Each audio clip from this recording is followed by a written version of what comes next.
Assalamualaikum warahmatullahi wabarakatuh. Selamat pagi teman-teman. Baik, pada materi kali ini kita akan membahas mengenai 2D toolpath terminologi. Jadi di pemrograman machining 2D itu ada beberapa toolpath strategi.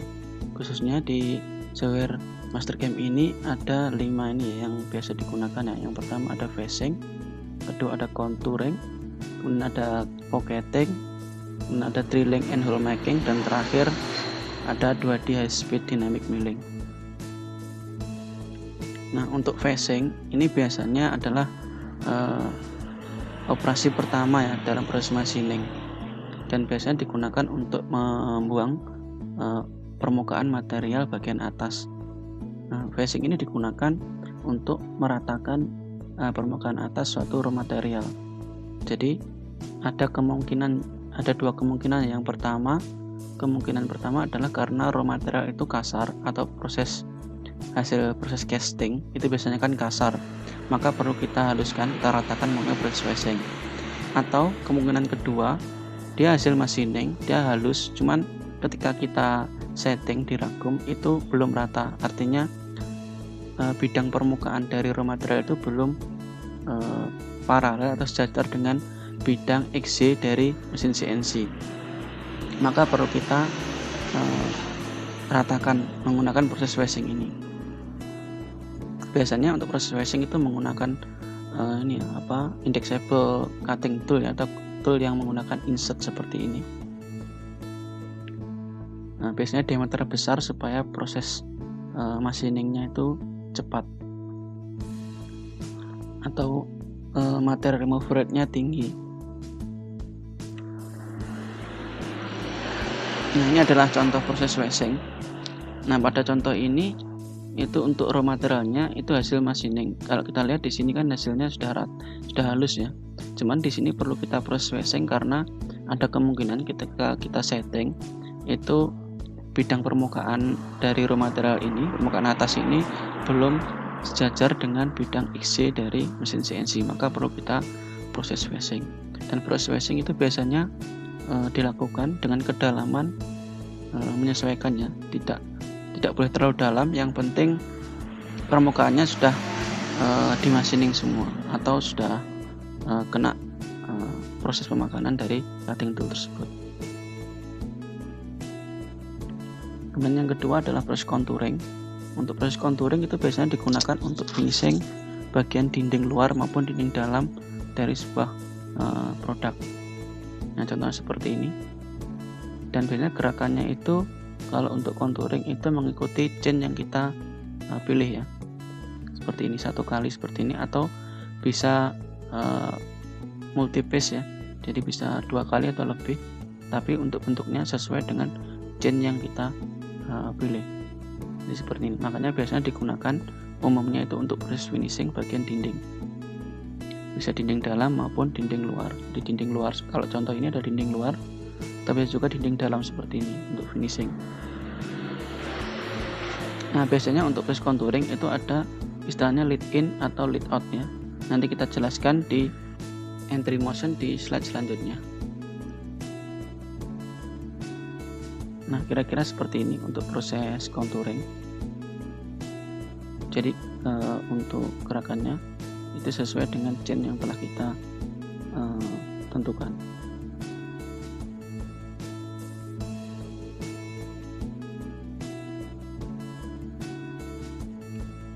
Oke, kemudian untuk proses selanjutnya itu ada pocketing. Nah, pocketing ini digunakan untuk proses roughing ya biasanya. Jadi untuk menghilangkan material di dalam chain. Misalkan seperti contoh seperti ini adalah bagian lingkaran ini, maka di dalam lingkaran ini seluruhnya akan dilakukan proses machining. Nah, karena pocketing ini biasanya digunakan untuk roughing, biasanya ada namanya stock to lift. Nah, stock to lift sendiri dibagi dua ya, ada stock to lift on walls, itu di bagian dinding seperti ini, kiri kanan ini, dan ada stock to lift on floor, itu bagian bawah.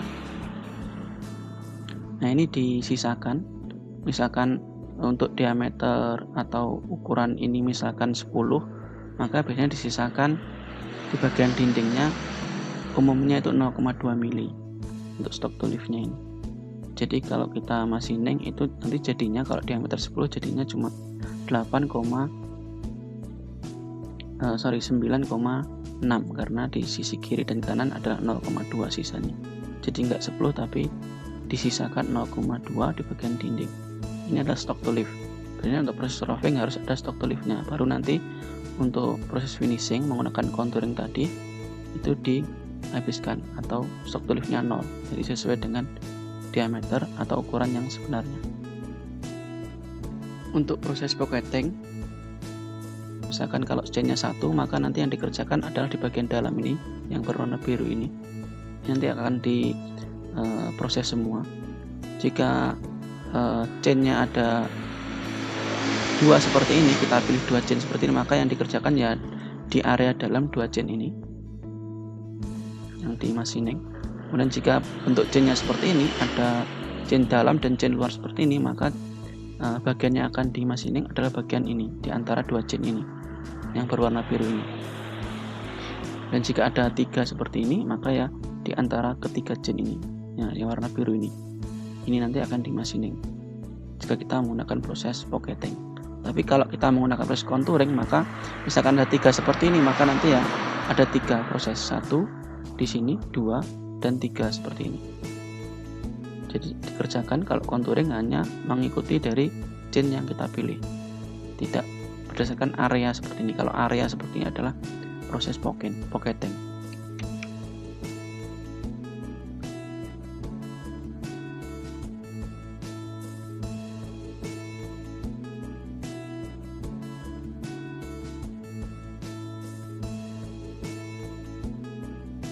Nah, dia mengerjakan area seperti ini. Ini biasanya digunakan untuk proses roughing ya, untuk pocketing.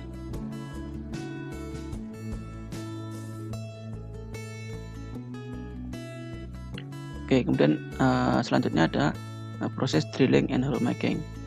Untuk proses drilling itu biasanya digunakan untuk membuat lubang ya. Untuk membuat lubang biasanya untuk proses pembuatan lubang itu sesuai dengan diameter cutting tool atau drill yang kita gunakan. Biasanya untuk diameter kedalaman yang pendek itu biasanya sekali gerakannya, bisa dari atas langsung ke bawah. Tapi kalau kedalamannya cukup dalam, biasanya menggunakan proses cycle ya, pack drill ya, istilahnya. Pack drill itu ketika masuknya itu tidak langsung sekali proses, tapi ada tahapannya. Jadi masuk dengan kedalaman tertentu, naik lagi, kemudian turun lagi, naik lagi, turun lagi sampai kedalaman yang ditentukan. Ini tujuannya untuk memutus chip yang telah terbentuk ya. Jadi kalau misalkan terlalu dalam, ketika kita prosesnya sekali proses, nanti ditakutkan itu chipsnya itu tidak terputus atau melilit di cutting tool ini. Nah, ini nanti mengganggu proses machining. Jadi biasanya kalau drilling atau pembuatan lubang ini cukup dalam, biasanya menggunakan pack drill cycle. Jadi dengan kedalaman tertentu naik, terus turun lagi, naik lagi, seperti itu. Ini tujuannya untuk memutus chip yang terbentuk pada proses ini. Nah, untuk selain drilling itu ada banyak ya, ada hole making, contohnya untuk tapping, rimming, kemudian ada boring. Nah, sebagai contoh, nah ini adalah proses drilling. Drilling ini untuk membuat lubang ya, yang sesuai dengan diameter cutting toolnya. Biasanya proses drilling sendiri itu ada lanjutannya ya, bisa tapping ataupun rimming ataupun contour boring. Jadi untuk drilling sendiri itu adalah tahap pertama sebelum kita melakukan tapping atau pembuatan ulir, atau rimmer atau rimming itu untuk pembuatan lubang yang presisi ya, atau contour boring. Contour boring itu untuk membuat lubang yang besar.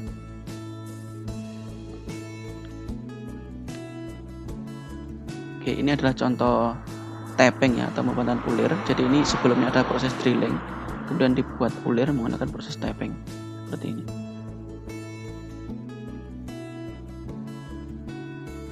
Ini untuk pembuatan ulir.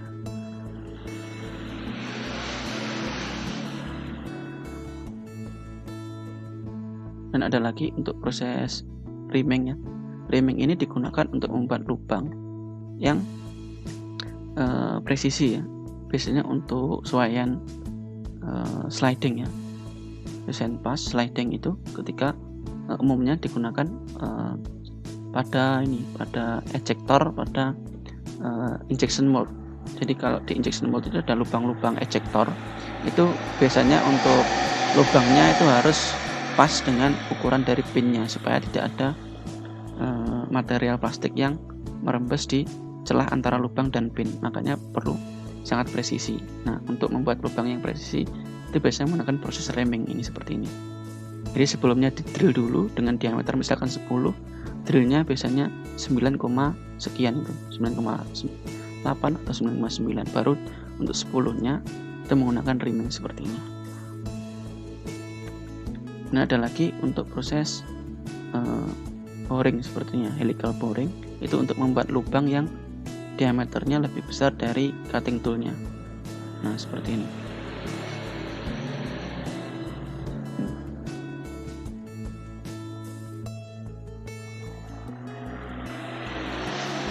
Dan ada lagi untuk membuat lubang besar dengan presisian yang tinggi itu menggunakan finish boring ya, seperti ini.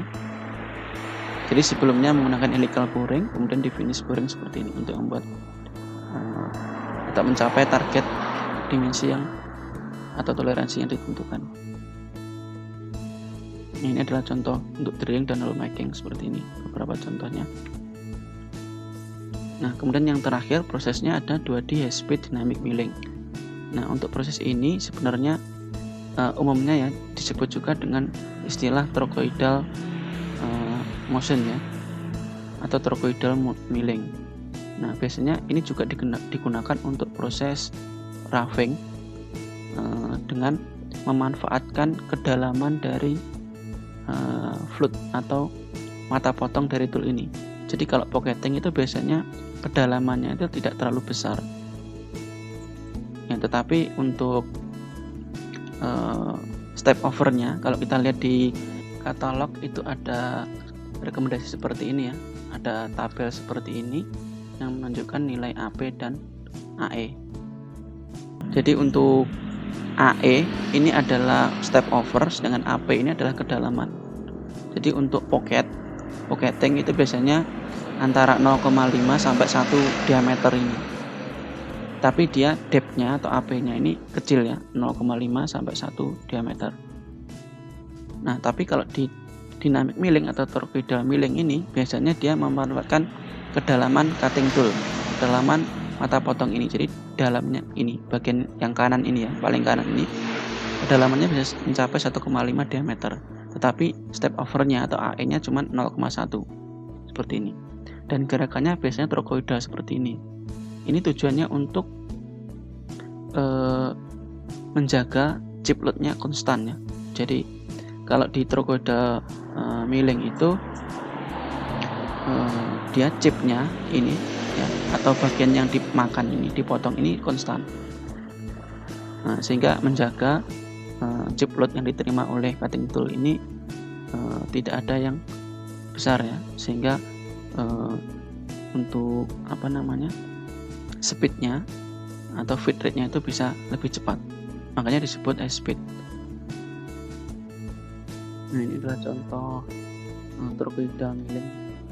Nah, gerakannya seperti ini, dia untuk menjaga chip load-nya ke konstan sehingga lebih dari segi tool life-nya itu lebih tinggi.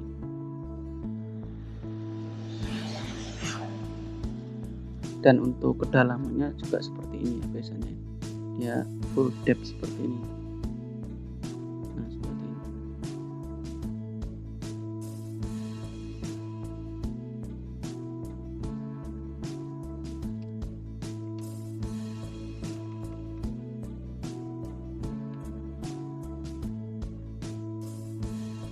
Oke, selanjutnya ada istilah cutting direction ya. Untuk di proses machining ya, khususnya untuk milling itu ada istilah climb milling atau dikenal juga sebagai down milling, dan yang kedua ada conventional milling atau up milling.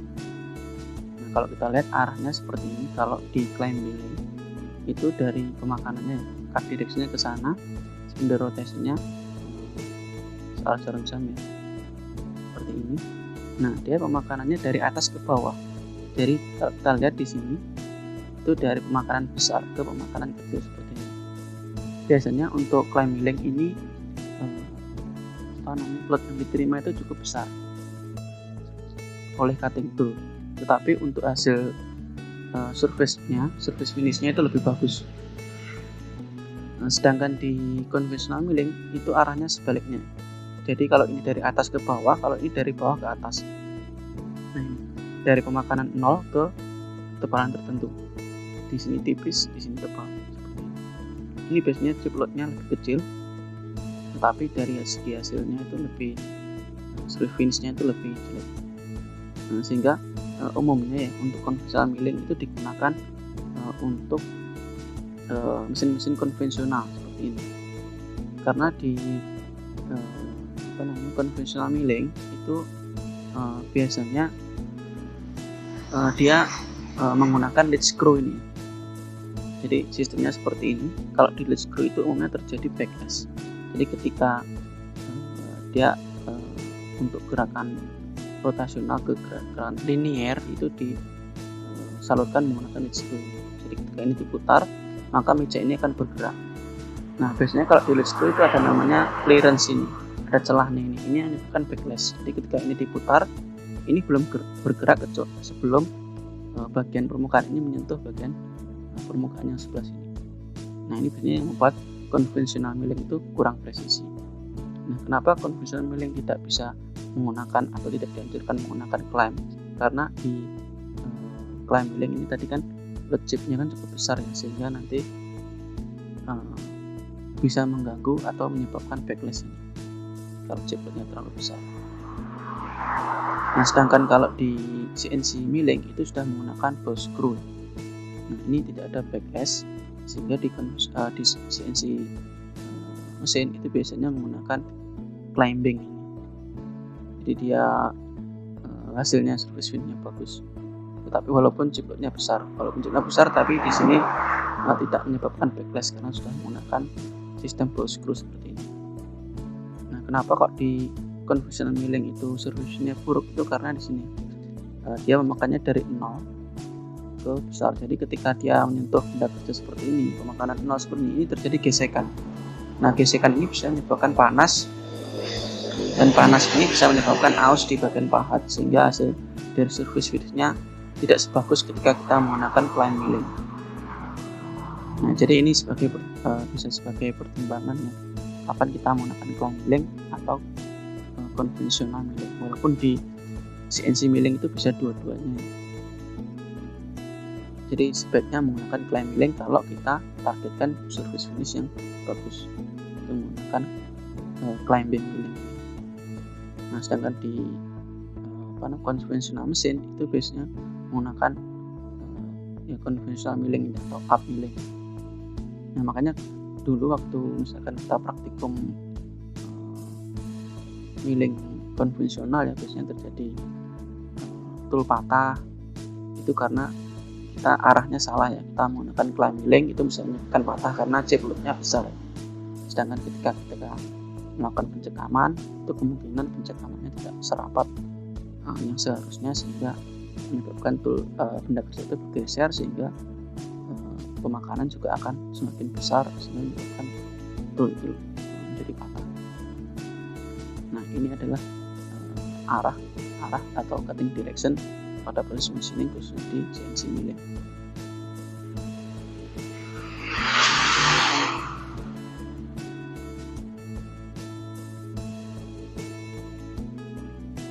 Ini contoh untuk climb milling.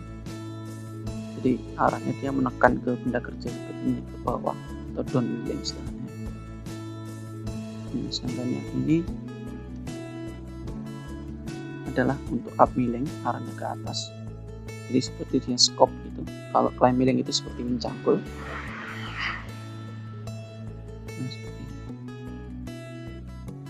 Oke, untuk selanjutnya yaitu adalah linking parameter. Ini juga sangat penting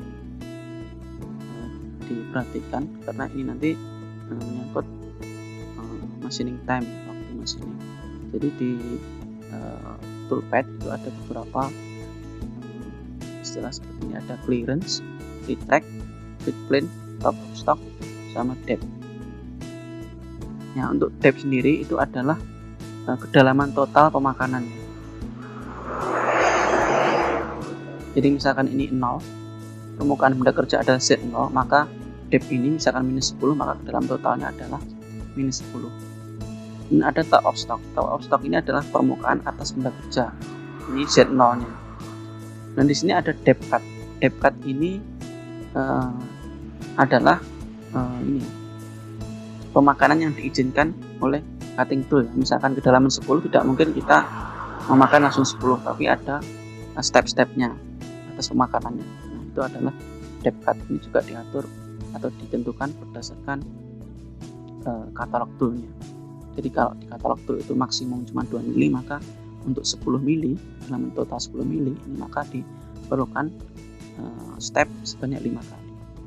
2 mili kali 5. Kemudian ada feed plane. Nah, feed plane ini biasanya letaknya di atas ya, di atas dari top stock setinggi 10. Ini untuk defaultnya 10.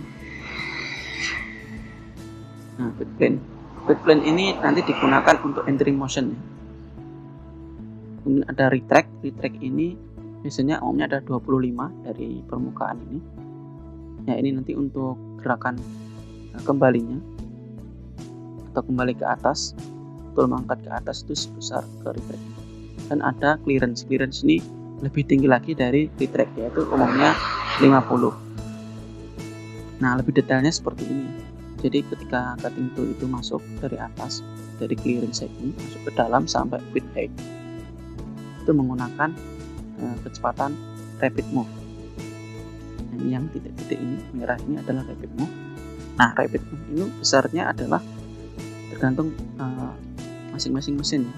Sebagai contoh yang kita punya itu adalah ini tipe jenis mesin YCM, tipenya MV76A ini. Itu kalau kita lihat di sini untuk rapid move-nya itu adalah untuk X itu 36 meter per menit, Y-nya adalah 36 meter per menit, sedangkan Z-nya arah ke bawahnya itu adalah 24 meter per menit. Ini adalah rapid move, dia gerakannya cepat. Oke, dan untuk masuk ke dalam ini menggunakan entry motion ya, dari feed height ini atau feed plane ini ke kedalaman tertentu atau kedalaman depth cut ini. Masuknya ini yang warna kuning ini dia speednya menggunakan plank rate ini. Nah, ini biasanya kemarin saya rekomendasikan menggunakan 500 mm per menit ya, masuknya ini. Dan masuknya ini ada beberapa cara ya, disebut entry motion, nanti saya jelaskan setelah ini. Nah, masuk, kemudian setelah masuk di kedalaman tertentu itu kemudian dia melakukan pemakanan menggunakan feed rate. Nah, ini kecepatan pemakanan ini dihitung berdasarkan katalog tool juga, bukan berdasarkan katalog toolnya, berapa FPD-nya, berapa RPM-nya, nanti ketemu untuk feed rate-nya. Nah, dan dia naik sampai ke retract atau retract height ini 25, naik lagi menggunakan rapid move. Nah, tapi kalau biasanya untuk rapid retract-nya ini kita tidak centang, kita bisa atur ya, bisa kita atur untuk kecepatannya, misalkan 3000, retract-nya berarti 3000. Tapi kalau kita centang rapid-nya berarti ini menggunakan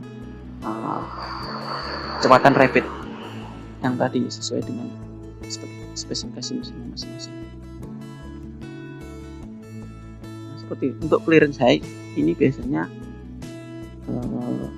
kalau kita berpindah ya dari suatu daerah atau area ke area lain, itu berpindah, itu kalau kita setting clearance-nya maka dia akan naik lagi, tidak sampai ke retract tapi dia naik lagi sampai ke clearance height.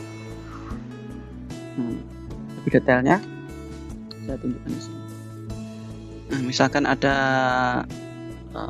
press machining seperti ini ya, ini ada beberapa area yang perlu di machining seperti ini.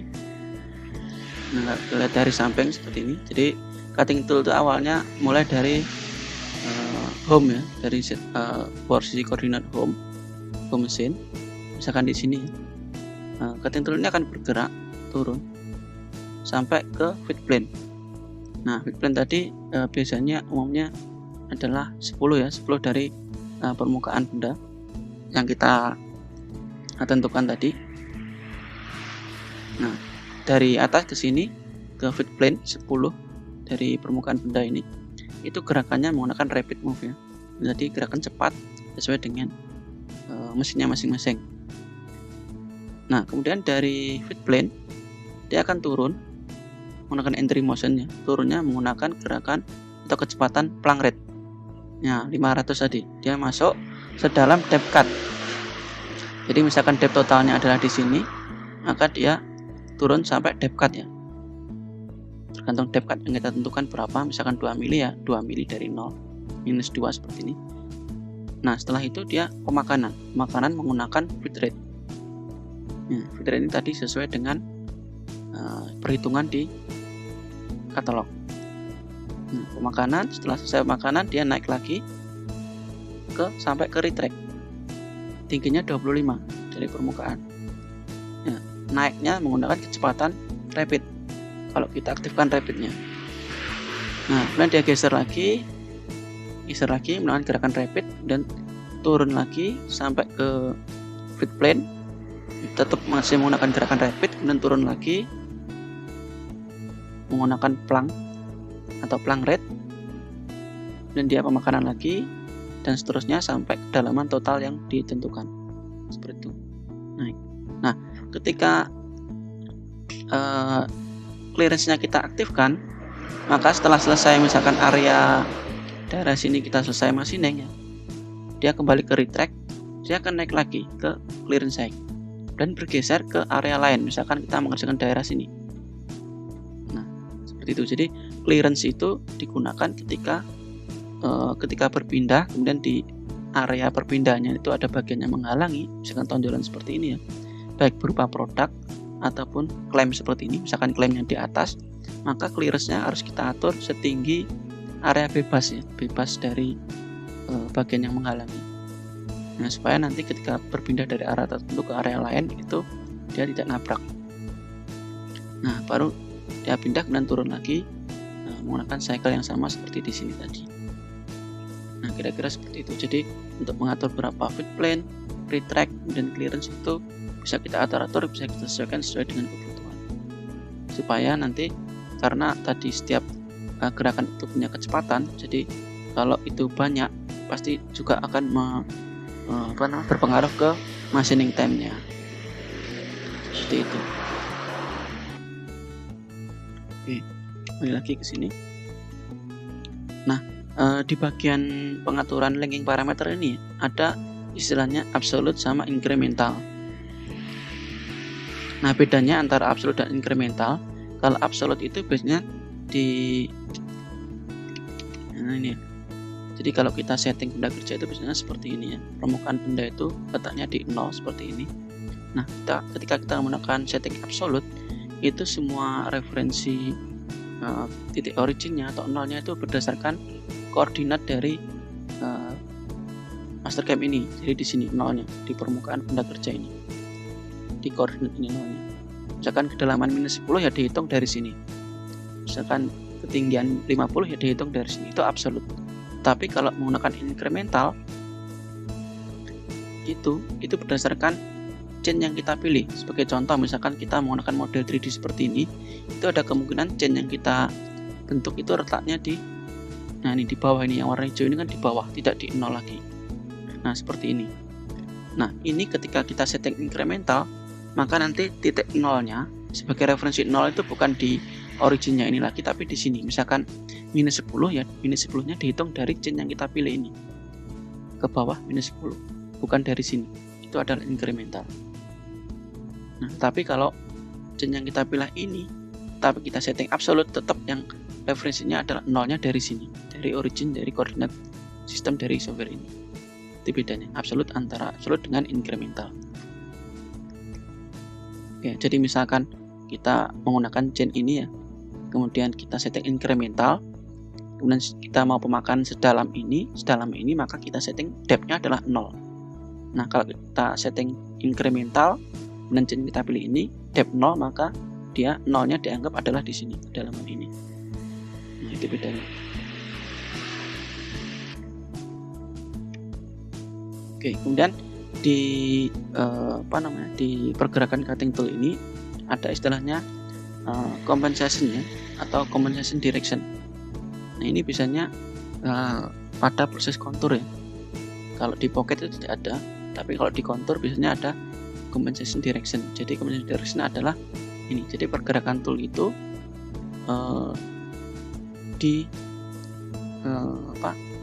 letaknya di mana? Di kiri, di kanan, atau di tengah dari chain yang kita pilih.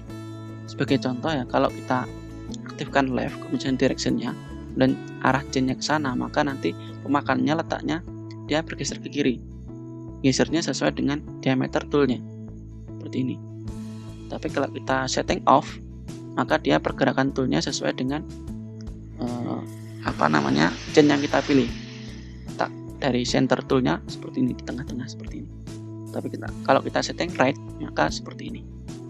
Jadi sebagai contoh misalkan seperti ini ya, kita mau pemakanan dinding seperti ini ya, kemudian chain yang kita pilih misalkan bukan yang biru ini ya, tapi di bagian dinding ini, maka yang kita atur adalah left, supaya toolnya berada di kirinya dari chain yang kita pilih. Tapi sesuai di gambar ini itu adalah center ya, dia letaknya di tengah-tengah dari chain yang kita pilih. Nah, ini nanti kita gunakan, kita atur ketika kita menggunakan strategi toolpath contour. Itu perlu kita atur tool compensation-nya. Oke, itu adalah mengenai linking parameter. Nah, kemudian ini tadi ya, yang saya jelaskan tadi mengenai entry motion. Jadi entry motion itu gunanya ya perlu kita atur untuk mengatur tool life-nya atau tool safety-nya. Jadi ketika kita melakukan proses machining ya, itu pasti tool kan dari atas ya, sebelum machining kan dari atas, kemudian melakukan pemakanan. Nah, masuknya ke dalam benda kerja itu perlu kita atur supaya nanti jeplut yang diterima oleh cutting tool itu tidak terlalu besar, maka kita atur untuk entry motion-nya. Nah, untuk yang pertama itu ada istilahnya plank. Nah, untuk plank sendiri itu gerakannya itu vertikal langsung ke bawah seperti ini ya, ke bawah seperti ini. Nah, ini biasanya tidak bisa dihindari ya untuk pemakanan dari area benda kerja ini atau vertikal dari area benda kerja ini ketika kita menggunakan proses pocketing. Karena proses pocketing itu dia harus di bagian tengah, areanya di bagian tengah dari chain yang kita pilih, maka masuknya juga harus bagian di area itu. Beda halnya dengan kontur. Kalau kontur kan dari samping bisa ya, dari luar benda kerja bisa. Nah, kalau pocketing seperti ini, maka entry motion-nya terpaksa harus dari atas benda kerja ke bawah.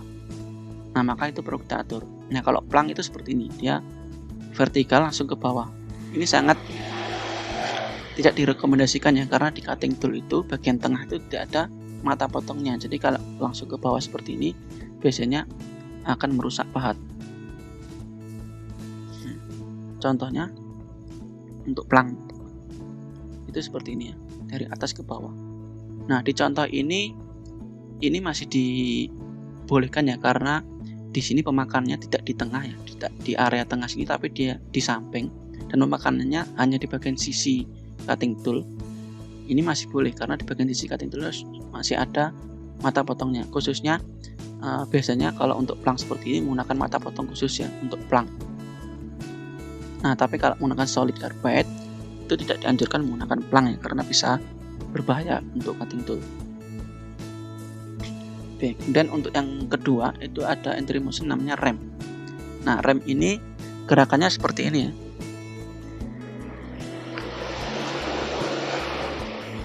Nah, dia zigzag dari atas, dari istilahnya Z clearance ya. Z clearance itu dimulainya dia masuk menggunakan rem ini, bisa kita atur Z clearance itu misalkan 1 mili, berarti nanti dari 1 mili di atas benda kerja ini, dari 0 ini, maka dia akan melakukan rem. Rem itu gerakannya seperti zigzag seperti ini. dan kita bisa atur untuk seek angle sama seg angle-nya. Nah, di sini biasanya umumnya 3 derajat ya, 3 derajat. Nah, ini ketika kita masuk dengan posisi miring seperti ini, dengan sudut tertentu ini, biasanya chip load-nya juga tidak terlalu tinggi ya, pemakaiannya dari samping miring ke bawah seperti itu, sehingga pemakaiannya cutting tool-nya lebih aman. Dan ada yang kedua itu ada, ini contoh dulu ya, contoh untuk ramping itu seperti ini. Jadi pemakarannya miring seperti ini, sehingga chip load-nya kecil ya, sehingga tool-nya lebih aman. Yang kedua ada helix. Helix ini sama ya dengan ramping. Kalau ramping tadi zigzag, kalau helix ini dia spiral seperti ini ya.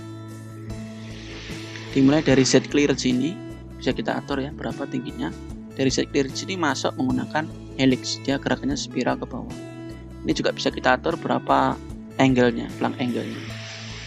Nah, biasanya 3 ya, seperti ini dia helix. Ini juga lebih aman lagi, lebih aman daripada rem, tapi rem pun juga sudah bagus. Cuman helix ini kelemahannya dia lebih lama karena gerakannya lebih jauh ya daripada rem, tapi lebih aman menggunakan helix. Nah, contohnya seperti ini untuk menggunakan helix. Nah, dia masuknya menggunakan helix. Oke.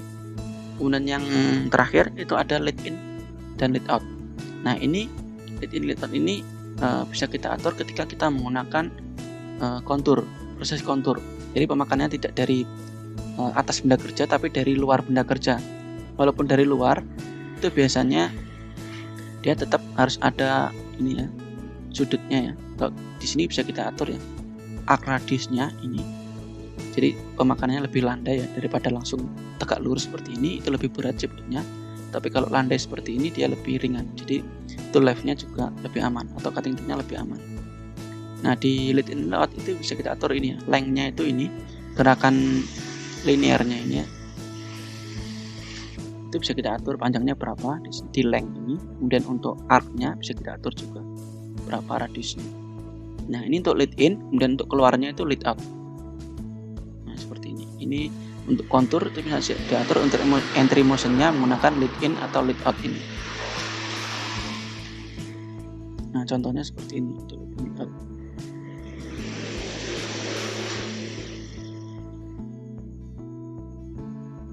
Nah, biasanya untuk proses kontur, dia makanannya dari samping. Nah, kalau sudah selesai dia keluar. Nah, ada radiusnya seperti dia keluar. Nah, seperti itu. Oke, kira-kira cukup untuk materi hari ini. Assalamualaikum warahmatullahi wabarakatuh.